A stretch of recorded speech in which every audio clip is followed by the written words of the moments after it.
Hey, Stephen, welcome back. One of the best questions. I love the answers I usually get to this question.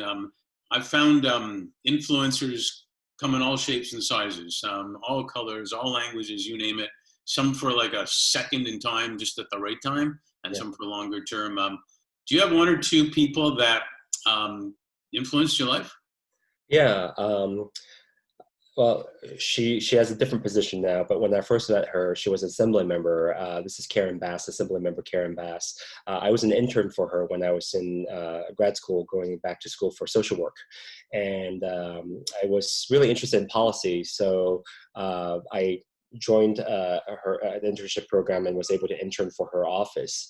And at that point, to see her thinking and her trajectory, because very quickly after she became the first African American female speaker of the California Assembly, which is a very powerful position. But even back then, she would, I was an intern, I was a nobody that's just basically there to help with the office work. She would take time to sit down with me, both in the LA office, and she invited me to go up to the Sacramento office as well, and really gave me the time of day to talk to me about what I wanted, and also gave me the time to question what she, what she's working on. And I remember one question I will ask her is, a lot of folks ask me what I want to do in the future. I'm just curious, what's your path? What would you like to do? And just like, I've always been very much interested in, global policy, especially when it comes to kind of the policy surrounding the African continent and the nations that are there, because there's just a huge gap in terms of some of the measurement of well-being for the various nations in the African continent. And lo and behold, years now, she's the chair of the Congressional Black Caucus, but at the same time, she's been one of the key leaders in terms of policies and legislation from a national level to really work with African nations to make sure that we elevate those economies, but also the people there. So to see her vision, to see her passion back then, and being able to realize that in a matter of just a few years, truly inspirational. So I always look up to her, and the fact that she gave me the opportunity to really get into policies and politics, I would never forget that experience.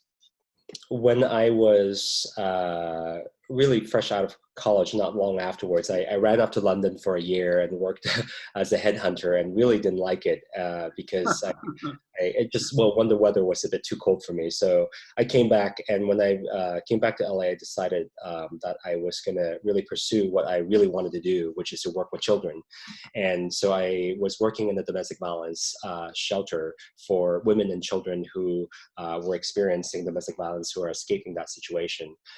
So coming back and having to take a significant pay cut in order to take a nonprofit job. And I remember at that point working for this agency, I was paid $25,000 a year, and living in Los Angeles, that was pretty, impossible.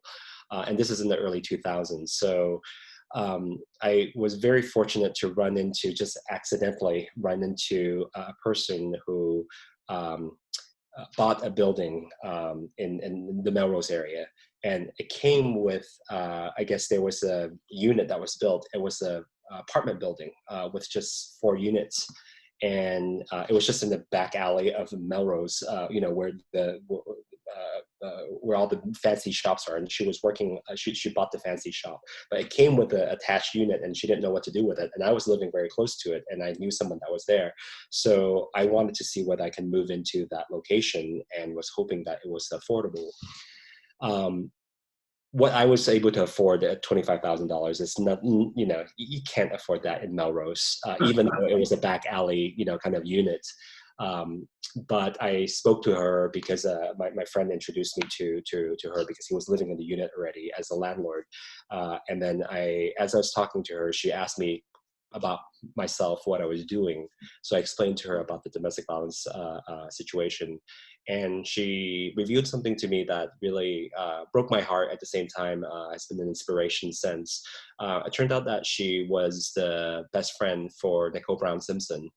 And when O.J. Simpson murdered Nicole Brown Simpson, her heart was broken, and she started a campaign with Nicole Brown Simpson's sister around the nation to advocate for the Violence Against Women Act, VAWA. And because my work actually deals directly with those folks that are seeking visas to be able to stay here, to stay with their children, utilizing the VAWA, there was a direct connection there. And she said, look, she gave me a really, really good rate. And she also covered utilities so that I could stay that, because she believed in the work. Again, this coincidence that happened, and the fact that she, for her, it's about the work itself that she's so passionate about.